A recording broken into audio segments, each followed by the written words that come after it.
En baie welkom. Ek het 'n vermoede, vandag is die 21ste September. En ons is hier in George.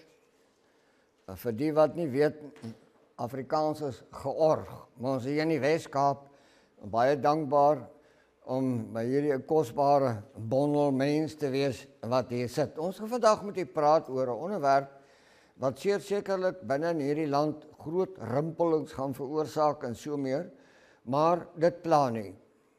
Ek dink altyd aan die dag toe ons losser daar van Nazareth af pad langs loop Jerusalem toe. En wanneer hy daar instap, draai hy die hele godsdienstregime op sy kop.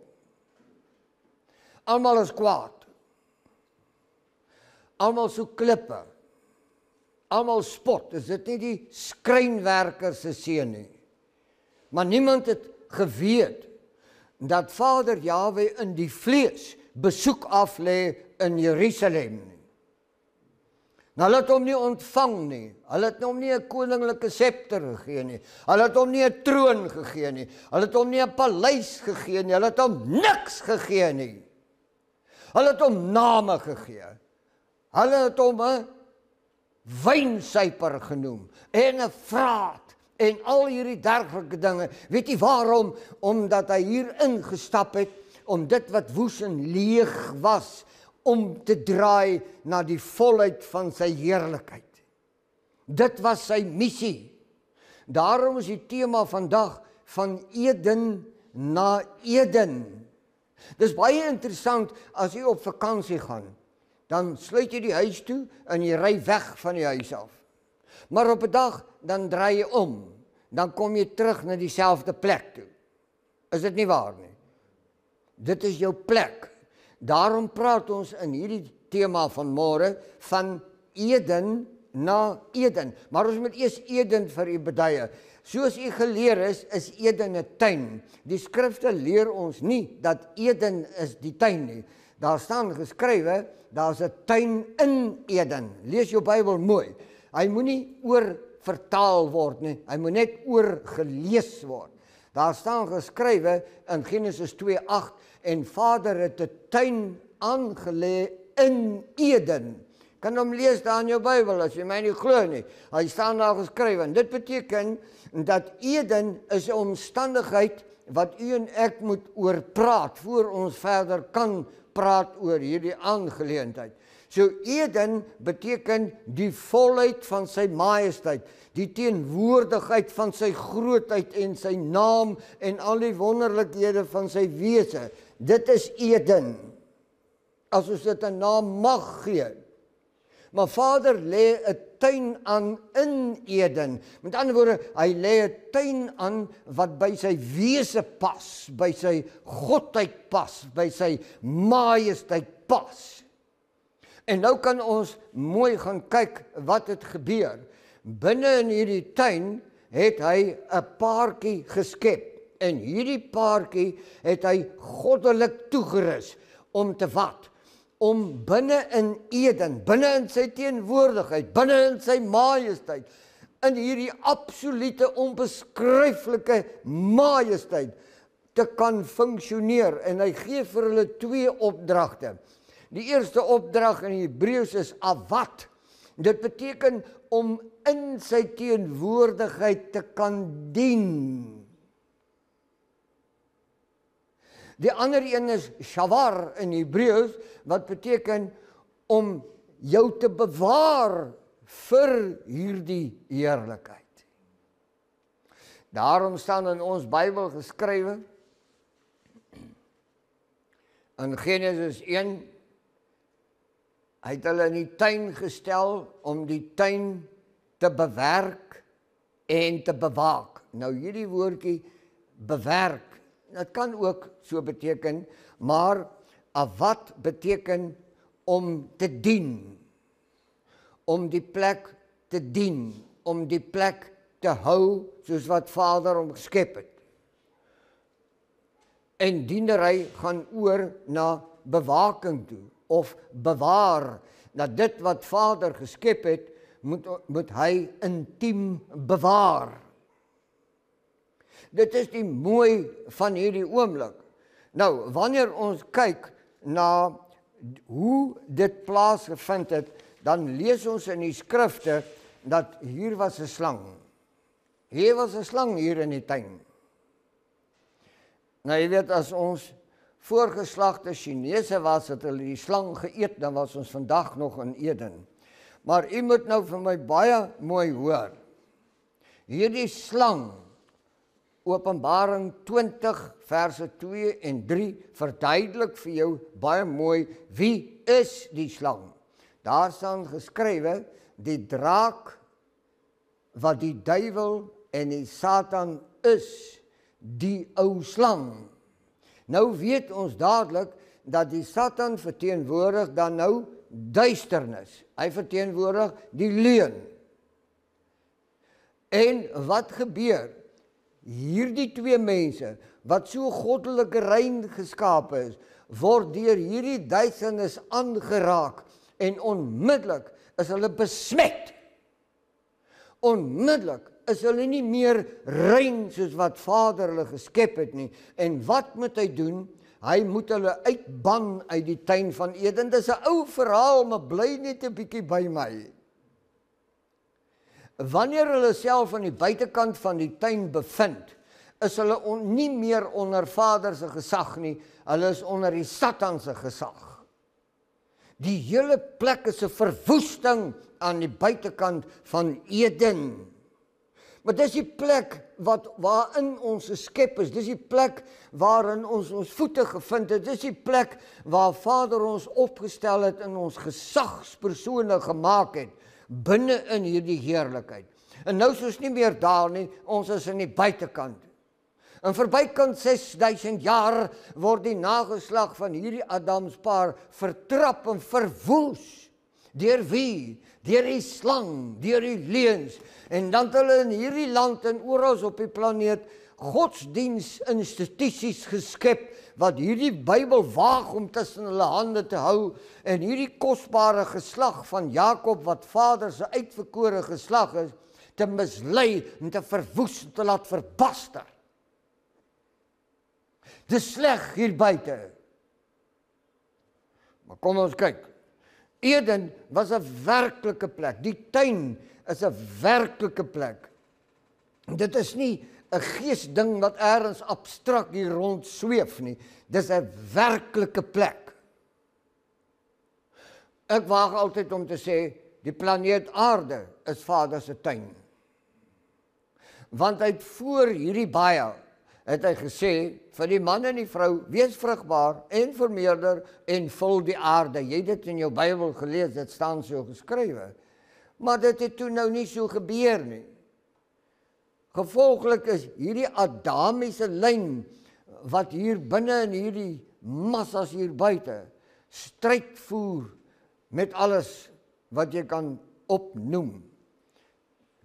Eden is geografies beskryf. Jy kan in Genesis 2 vers 10 lees, daar was 'n rivier daar wat 4 riviere geword het, en hierdie tuin was omring, hy was beskerm. Nou kan jy gou blaai na Jesaja 5 toe, en dan gaan ons met mekaar daar handel. Jesaja 5 is baie belangrik, want Jesaja 5 beskryf vir ons die tuin van Eden. Bly by my. Bly by my. Jesaja 5 vers 1. En daar staan geskrywe, 'n lied van my beminde. 'n lied van my beminde. Nou hoor nou. Laat my tog sing van my beminde se lied oor sy wingerd. Hy sing, die beminde is Vader Jahwe, en hy sing oor sy wingerd. Nou kom ons praat gou oor die wingerd. Nou moet jy mooi onthou, ons praat oor Eden vanmôre. Luister mooi wat gebeur. My beminde het 'n wingerd op 'n vrugbare heuwel. 'n heuwel is 'n plekkie. Kom dit noem maar net 'n plekkie. En hierdie wingerd is in die plekkie. Nou moet jy vir my mooi luister. hierdie plek waarin die wingerd was, die vrugbare heuwel, is Eden. Kom ons kyk wat het hier gebeur. En hy het dit omgespit en die klippe daar uitgehaal, en hoor nou wat doen hy? Hy het dit beplant met edel wingerdstokke. U hoor nie mooi nie. Edel wingerdstokke. As jy nou met hier 'n wynboer hier in die Woestervallei en in die omgewing gaan praat oor 'n edel wingerdstok, dan vat hy jou na die plek toe en dan haal hy die papiere en die rekords uit in die boeke en hy vertel vir jou van hierdie lyn van hierdie wingerdstok. Dis 'n edel wingerdstok. Hy is nie soos ander wingerdstokke nie. Nou hier is 'n ding wat gebeur. Vader Jahwe plant binne in sy heuwel edel wingerdstokke genaamd Adam. Maar hoor nou wat gebeur. Hoor nou wat gebeur. En hy het 'n toring daarin gebou. Met ander woorde, 'n toring, amper so 'n toring soos Babel. Maar die toring is 'n simboliek. Die toring verwys na Spreuke 18 vers 2, waarin, ek hoop ek is reg, waarin geskrywe staan, die naam van Vader Jahwe is 'n sterk toring, die regverdige vlug daarin en word beskud. Ek hoop ek het die teks reg. Maar hier, sy naam is daar. Nou hier het ons het die heuwel, ons weet nou dis Eden, dis omtrek met sy volheid van sy heerlikheid, en daar binne-in is sy naam, en om sy naam is 'n wingerd, en die wingerd is edel wingerdstokke. Is jy by? Ek gaan nou 'n bietjie aanbeweeg, moet net eers vir julle die agtergrond gee. En hy het verwag dat dit druiwe sou dra, maar dit het wilde druiwe voortgebring. Nou dit is vir my 'n verstommende skryfstuk in Afrikaans. Hier is edelwingerdstokke, maar hulle dra wilde druiwe. Hoe is dit moontlik dat edelwingerdstokke wilde druiwe kan dra? Ek gaan vir julle verduidelik. Natuurlik was Adam en sy vrou, of Adam beteken eintlik man en vrou, Genesis 5 vers 2 sê so. Nou hierdie was 'n perfekte, hulle was edel, totdat die Satan aan hulle geraak het, en toe het hierdie twee wilde goed begin dra, begin sê, begin doen. Maar dit het die edelwingerdstok nie verwoes nie, behalwe vir die feit dat hierdie edelwingerdstok is nou buite Vader se heerlikheid. Hulle kan nie in sy teenwoordigheid kom nie. En nou luister nou vir my, en hy het by die ooste kant, mooi luister, by die ooste kant is 'n poort na sy heerlikheid toe. En daar het hy gerubs opgestel, en daar's 'n flikkerende swaard wat hierdie ingang beskerm, sodat hierdie paartjie, hierdie man en vrou, nie in hulle gevalle toestand kan ingaan en eet van die boom van die lewe en in 'n gevalle toestand lewe tot in ewigheid nie. Net soos die Satan. So Vader se genade het ingeskop deurdat hy die poort toegemaak het. En dan gaan ons nou verder beweeg met hierdie wonderlike verhaal vanmôre. En die boom van die lewe was in die middel van die tuin, Genesis 2 vers 9 as jy wil volg. Die boom is 'n simboliek. Die boom versimboliseer Vader en sy volheid, in sy majesteit. Jy sal sien hierdie boom gaan jy deur agter in die Openbaringsboek, Openbaring 21 en 22, gaan jy in die nuwe stad Jerusalem dieselfde boom kry. Dis dieselfde boom van Genesis 2, verse 8 of 9 dan. Dis 'n teken, die boom is 'n teken van Vader se onbeskryflike heerlikheid. Nou die afgrensing kom in Genesis 3 vers 24. So het hy dan die Adam weggedrywe en gerubs aan die ooste kant geplaas. Nou moet jy vir my baie mooi luister, ek wil jy nie vermoei nie, maar luister nou hierna. Wanneer Eden se toegang geblokkeer is, dan beteken dit die toestand mag nie in die volheid van sy heerlikheid kom nie. En dit is Vader se genade, hy sluit dit af, sodat ons in die gevalle toestand buitekant sal bly tot op die gegewe dag. Nou, die vlammende swaard is 'n versperring wat sy heilige teenwoordigheid afskerm, afgrens. Ons moet aanstap, tyd loop. Eden is 'n hemelse beeld. Nou gaan ek 'n sprong maak, net om vir u iets baie interessants te wys. In Esegiel 18 word daar gepraat met die Satan. Tussen die 13de en die 14de versie sê Vader vir die Satan, jy was in Eden. Met ander woorde, hy was deel van die heerlikheid. Totdat daar ongeregtigheid in hom gevind is, en toe is hy uit Eden uitgeban. U ken hierdie deel van die verhaal. Maar wat wil ek daarmee maak? Ek wil vir u sê dat Eden is nie 'n geografiese plek nie. Dit is die omvattendheid van die heerlikheid van Vader en sy majesteit en sy almag. Dit is wat Eden bedoel het. Hulle het vir ons prentjies geteken van die paradys, ensovoorts, ensovoorts. Maar die tuin is in Eden. Eden is nie die tuin nie.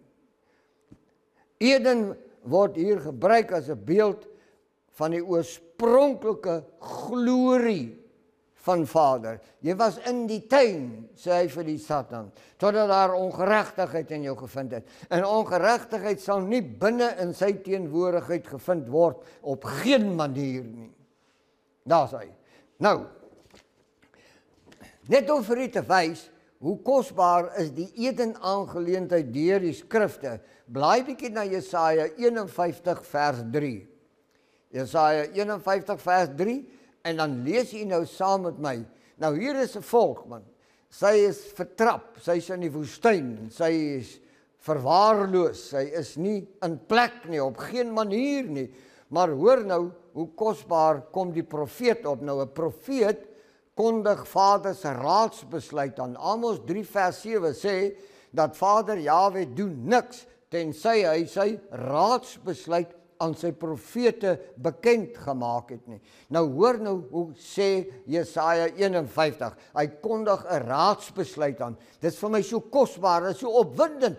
Hoor wat sê hy in Jesaja 51 vers 3, want Vader Jahwe vertroos Sion. Dis sy troetelnaam vir sy uitverkore volk. Vader Jahwe vertroos Sion. Hy vertroos al sy pynhope. Dis nie al nie. En maak sy woestyn soos Eden. As jy hier kom Eden weer op. Vader het 'n belofte. Hy sê, julle is in 'n reisplan. Ek het julle in 'n reisplan gesit vir 6 dae. En aan die einde daarvan gaan ek julle pynhope vertroos en ek gaan julle woestyn Eden maak. Dit beteken, ons is op pad terug na Eden toe. So ons is uit Eden en Vader sit ons op reis na Eden toe. Sien jy die prentjie? Is hy? Nou goed, kom ons vat hom verder. Nou gaan ons 'n bietjie 'n sprong maak. Almal van u het van die tabernakel geleer. En wanneer ons in Eksodus 26 gaan lees in die skrifte, dan sê Vader vir Moses, hy moet 'n tabernakel bou volgens die voorbeeld wat hy hom getoon het. Dit reg. En binne in hierdie tabernakel is 2 kompartemente, as ek dit so mag stel. Die heilige een, dan die voorhangsel en dan die allerheiligste agter die voorhangsel. Is julle by my? Maar hier is 'n voorhangsel. Niemand mag daarin nie. En die aardse hoëpriester word met 'n tou vasgemaak. Eenmal 'n jaar moet hy omgaan en vir die volk versoening gaan doen. As Vader het nie aanvaar nie en hy maak hom dood, dan sleep hulle hom met die tou terug. Maar self mag hulle nie agter die voorhangsel ingaan nie. Met ander woorde, u het nou net so flissies vergeet. Ek het vir u gesê dat daar was 'n flikkerende swaard by die ingang na Eden. En Eden is die allerheiligste plek. Dit is waar Vader is. So in 'n gevalle toestand mag ons nie in die allerheiligste kom nie. Dit is hoekom die tabernakel 'n voorhangsel het. En hy was aan mekaar geweef. Van links na regs, van bo tot onder. Aan mekaar. Dis die voorhangsel. Die voorhangsel het ons verhinder om terug te keer. En nou gebeur daar 'n baie interessante ding. In Matteus 27:51 kan jy gaan lees van 'n toestand met die tabernakel. Daar het 'n geweldige ding gebeur en ons het dit nooit verstaan nie. Nou verstaan ons dit en ons deel dit graag met u. Die voorhangsel het geskeur. Onthou jy die verhaal? En hy het van bo af na onder toe geskeur. Met ander woorde, van Vader af na ons toe. Nie van ons af na hom toe nie. Hy kies om die voorhangsel oop te maak. Met ander woorde, om die toegang tot die allerheiligste beskikbaar te stel. Vir wie? Vir Adam wat buite Eden is. So Adam moet terugkeer na Eden. Dis hoekom die tema van Eden na Eden is. Ja, ek wil nie vermoei nie, maar hier goed vir my baie kosbaar. Wanneer ons Hebreërs 10 vers 20 lees, dan hoor ons 'n interessante inskrywing. Daar staan geskryf deur die voorhangsel heen, dit is sy vlees. Nou kom ek verduidelik vir u. So Vader word vlees. Hy word die losser. Maar sy liggaam is die voorhangsel. Hy is die woord wat vlees geword het. Johannes 1 vers 1. Die woord is die flikkerende swaard wat die poort beskerm of afsluit. Maar hierdie woord word vlees en dan kom hy hierna toe. En hy is die voorhangsel. Hy is die deur. Hy maak dit vir ons moontlik om terug te keer na Eden. Miskien maak hierdie ding nie vir u sin van môre nie, maar die diepkant hiervan sal weldra in u gemoed gebore word. Nou, u moet nou mooi luister. Net my papiertjies orden. Die skeur is Vader se handeling. Met ander woorde, hy skeur die voorhangsel. Hy verwyder die bedekking. Dit beteken dat ons kan nou terugkeer na Eden, maar daar's 'n voorwaarde. Ons kan net deur hom ingaan. Ons kan nie ons eie poort oopmaak nie, ons kan nie op ons eie manier ingaan nie, ons kan net deur hom gaan. Hy sê, ek is die deur. Niemand kan tot die Vader kom anders as deur my nie. Nou hier is hy. Hy is die voorhangsel, hy is die woord.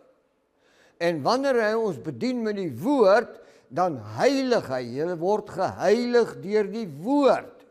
Geheilig vir wat? Geheilig om by die wedergeboorte aan te kom. Nou die wedergeboorte is 'n groot storie in die godsdienstwêreld hier buite. Hier is miljoene wat in die wedergeboorte opgegaan het en daar gebeur op die aarde net mooi ronde niks. Hulle het hom gegryp en hom deel gemaak van 'n organisasie, van 'n institusie, van 'n godsdienstgroep. Nou kom ons kyk, blaai na 1 Korintiërs 15 in die 53ste versie, dan lees ons met mekaar saam. Onthou nou, ons is nou veronderstel om terug te keer en ons moet by die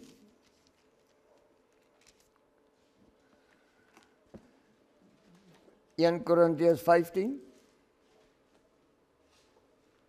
vers 53. So die wedergeboorte is wat dit sê. In Afrikaans is so mooi. Met ander woorde, jy moet weer gebore word. Nou kom ek verduidelik gou vir u.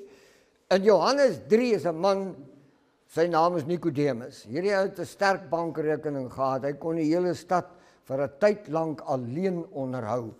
Maar hy is ook een van die hogere manne van die manne met die nekke in daardie tyd, en hy is hier in die aand, in die skemer, in die steegie af, en hy kry ons losser, en hy sê, ek wil graag vir u 'n vraag vra. Hy sê, vra.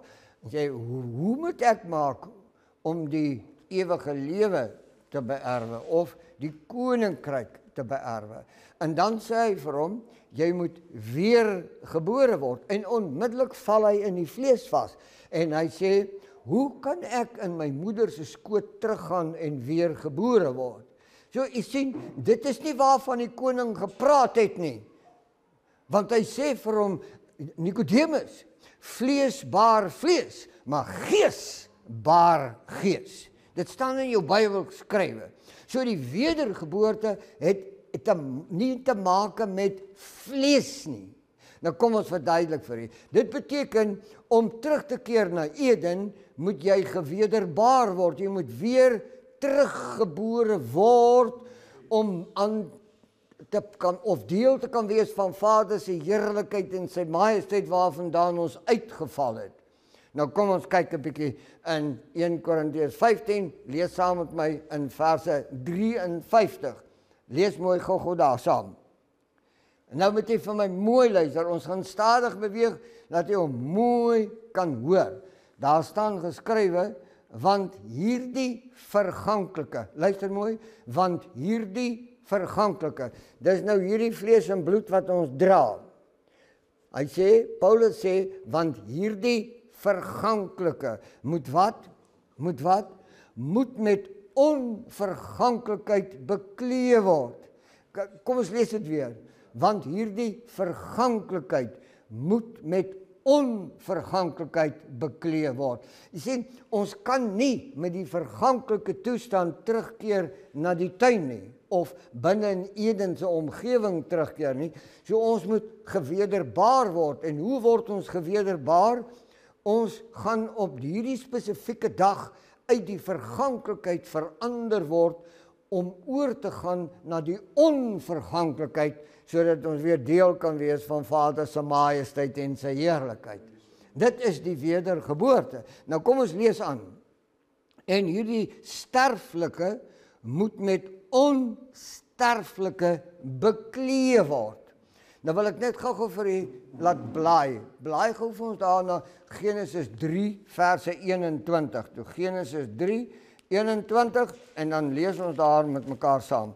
Nou natuurlik is daar die wat hierdie aanbieding sal afskiet vir watter rede ook al, maak nie saak nie. Maar dit staan in die Bybel geskrywe. Hier's 'n baie interessante ding in verse 21. As jy almal daar is, dan lees ons saam. En Vader Jahwe het vir die Adam en sy vrou, of die man en die vrou, rokke van vel gemaak en hulle dit aangetrek. Weet jy wat vir my opvallend? Vader maak vir hulle rokke van vel. Maar net so 'n rukkie terug. Hy het hulle naald en garing gehad, want daar staan geskrywe, hulle het vye blare aan mekaar gewerk. Het jy dit daar gelees? So hulle kon nie self klere maak nie. So wat is weggesteek? Kom ek verduidelik vanmôre vir u. Wat weggesteek is dat Vader het ons geklee met die verganklikheid. Dit was sy manier om ons te verhinder om terug te keer na die heerlikheid. Tot op die tyd wat die wat in die aarde sal rus en die wat in die lewe is, in 'n oogwink verander sal word om gelykvormig te word aan sy heerlikheid. Dit staan vir ons duidelik so in die skrifte aangeteken. Nou in verse 54, lees gou saam met my. En wanneer hierdie verganklike met die onverganklikheid beklee is en hierdie sterflike met onsterflike beklee is, dan sal vervul word wat die woord wat geskrywe is, die dood is verslind in die oorwinning. Die dood is verslind in die oorwinning. Wat 'n oorwinning? Wanneer ons uitgaan uit die sterflikheid na die onsterflikheid, is die dood oorwin. En dit is die passie van hierdie oomblik. So u moet verstaan, ons is op reis van Eden terug na Eden. Wie reis saam? Wie reis saam? Ja, nee, ons gaan almal saam die kant toe. Daar's hy. Nou, ek wil net gou vir u net wys, hier is 'n verlies van toegang. Nou, wanneer ons praat van die boom van die lewe, dan praat ons eintlik van Vader Jahwe. Want hy is in die middel van die tuin. Hy is die spulpunt, hy is die begin, hy is die einde, hy is die eerste, hy is die laaste. Hy is in die middel van die tuin. Nou hoor wat gebeur. Wysheid en regverdigheid word ook na verwys in Spreuke 3 verse 18. Wysheid is 'n boom van die lewe. Wysheid is die boom van die lewe. En dan gaan ons verder. Ons kom aan by Openbaring 2 verse 7. In Openbaring 2:7 kan u mooi gaan lees van die boom van die lewe wat in die paradys, met ander woorde binne in Eden is, binne in die tuin, is die boom van die lewe. Dit is nie 'n boom nie. Dit is Vader Jahwe self. Ek sê nie hy is 'n boom nie. Dit is die simboliek. Hy bly die ewig lewende. Die wonder van die skepping. Nou, Openbaring 22 vers 2. U moet ook gou so intoe blaai. Openbaring 22 verse 2. Die blare van die boom, die blare van die boom is wat? Was gegee tot genesing. Die blare van die boom.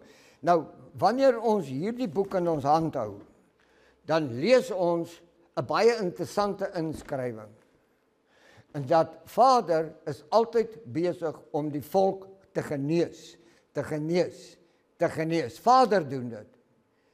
Deur die krag van sy gees gee hy genesing. Dis 'n aanhoudende proses. Hy is die boom en sy blare, sy kragte, sy heerlikhede gee hy vir ons as genesing. Verstaan jy dit? Dit staan in jou Bybel so geskrywe. Nou, hoor die kosbaarheid. Hoor die kosbaarheid. Vader Jahwe is in die nuwe stad Jerusalem. Nou lees ons in die Openbaringsboek, die stad van Jerusalem daal hiernatoe neer. Dis wat daar geskrywe staan in Openbaring 21. Maar in 22 lees ons van die stad. Die stad het 'n rivier, net soos die tuin. Het hy 'n rivier. En daar is 'n straat daar. Dit is al simboliek. En in die middel van die stad Jerusalem staan die boom weerskante van die straat. En die boom gee 12 maande van die jaar sy vrugte. Met ander woorde, dis die simboliek, die vrug gee, hou nooit op nie. Dit is aanhoudend. Dit is sonder einde. die volheid daarvan. Dit is die toonbeeld van Vader. So die nuwe stad Jerusalem is niks anders as Eden nie. Dit is die plek waarheen ons terugkeer. Dit is die volheid van hierdie verhaal. Wanneer ons terugkeer, keer ons terug met 'n onverganklikheid. Ons keer terug met 'n onsterflikheid. Ons keer terug om weer absoluut deel te wees van sy majesteit en sy heerlikheid. En daar kan baie vrae ontstaan. Maar die nuwe Jerusalem is niks anders as Eden nie. Maar ons moet eers herstel word om in Eden te kan aankom. En daarom leer Paulus vir ons in 1 Korintiërs 15:53 dat eers moet die verganklikheid met die onverganklikheid verander word. Want ons kan nie met die sterflikheid daarin nie. Ons moet met die onsterflikheid teruggaan. En dit is die moment.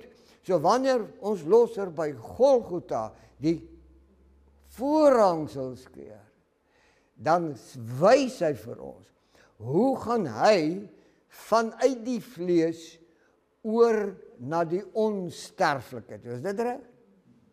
En hy sê vir ons, so sal julle verander word, van die sterflike na die onsterflike. En dan eers word die toegang oopgemaak by die voorhangsel, en dan mag ons toetree tot binne in die allerheiligste in die teenwoordigheid van Vader Jahwe. Nou, lees ook 'n bietjie saam, Psalm 115. Bly gou 'n bietjie, Psalm 115, dan hou die rematiek uit die vingers uit. Psalm 115:16. En ek wil graag dit vir u saamgee dat u dit sal onthou. Hoor hoe mooi sê Psalm 115.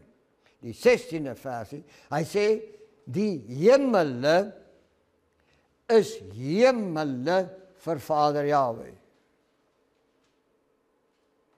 Die hemele is hemele vir Vader Jahwe.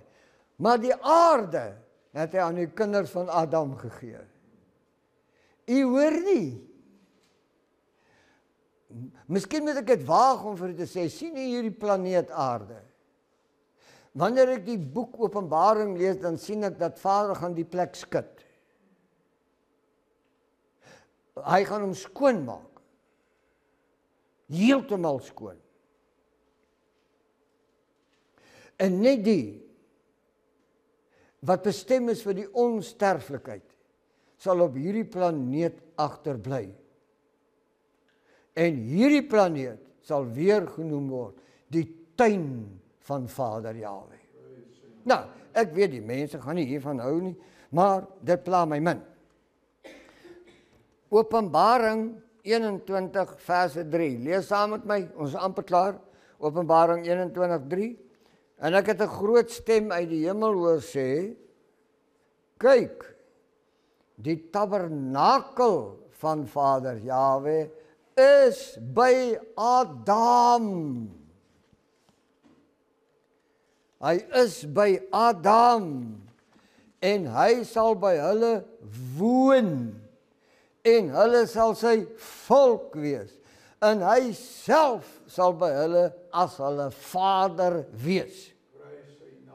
Daar sê hy, dit is hoe dit gaan wees. So ons verdwyn nie hier nie, jy weet, ons is in die kerke geleer. As jy al die goedjies van die kerk in stand hou, is jou kans baie goed om hemel toe te gaan.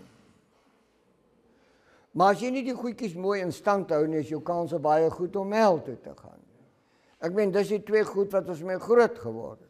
Dit staan nêrens in die skrifte so geskrywe nie. Ek sien in die skrifte, ons Vader gaan hierdie plek herstel. En ons ook. En wanneer hy terugkeer hiernatoe, keer hy terug na Adam, en Adam is in sy onsterflike toestand, hy is in sy verheerlikte toestand, en ons sal saam met hom as sy volk hier wees, en hy sal met ons wees. Dis wat Openbaring vir ons leer. So die storieetjies moet einde kry, net soos die appel. Dus kan jy nou glo, die slang dra 'n appel aan? Nee, die slang sê hierdie boom het beter appels as daai boom. Maar daai een wat regsbo of linksbo of daai een wat heel bo is, dis die beste appel. Kan ek ook vir jou pluk asseblief? Dan vat jy net 'n happie aan hom. En toe sy aan die appel hap, toe die hele plek adoons. Dis mos nou die grootste klomp twak onder die son. Daar is nie 'n appel nie. U verstaan nou wat daar gebeur het. Maar ons is bestem vir Eden. Kan ek halleluja kry? Kom aan my. Ja, ons is bestem vir Eden. Die hele Bybelboek leer ons dit. Nou, u sal onthou, daar was 'n man aan die regterkant van ons losser en een aan die linkerkant. Dit is baie interessant. Hy sê, ek sal my skape aan my regterhand vergader en die bokke aan my linkerkant. Is dit reg? Dis altyd hierdie links en regs ding. Nee, dis die skeiding tussen lig en duisternis. Onthou jy dat ons vir van die begin af gesê het, skeiding tussen lig en duisternis. Paulus sê, ons is kinders van die lig, broeders, en nie van die duisternis nie. So dis altyd 'n skeiding. So hierdie wêreld is 'n stuk duisternis, en hoor Vader se woord vanmôre, hy gaan weer die lig van die duisternis skei. Hy gaan weer hierdie plek restoreer, soos wat hy bedoel het, dit moet wees. En as die ouens nie daarvan hou nie, is dit al 'n probleem. Nou, hier is 'n man wat aan die regterkant hang, en die man aan die linkerkant spot. Hy sê, as jy haal jouself van hierdie paal af, en ook vir ons. Die een aan die regterkant bestraf hom. Hy sê vir hom, luister, jy en ek verdien om hier te hang. Maar nie hy nie. En dan bid hy die modelgebed. Hy's net so kort. Hy sê, dink aan my. As u vandag in Eden is, in die paradys. Hy vra nie, vat my saam nie. Hy sê, dink net aan my. Dit sal vir my genoeg wees. En wat antwoord hy hom? Hy sê, vandag sal jy saam met my in Eden wees. Hoekom? Want hy's aan die regterkant. Vader se skape versamel hy aan sy regterkant. Vir wie? Vir Eden. Hoekom kan dit nie verstaan word nie? Ons is op pad terug na hierdie volmaakte heerlikheid. En moet my vergewe as ek so 'n ou bietjie aanhou. Die Bybel begin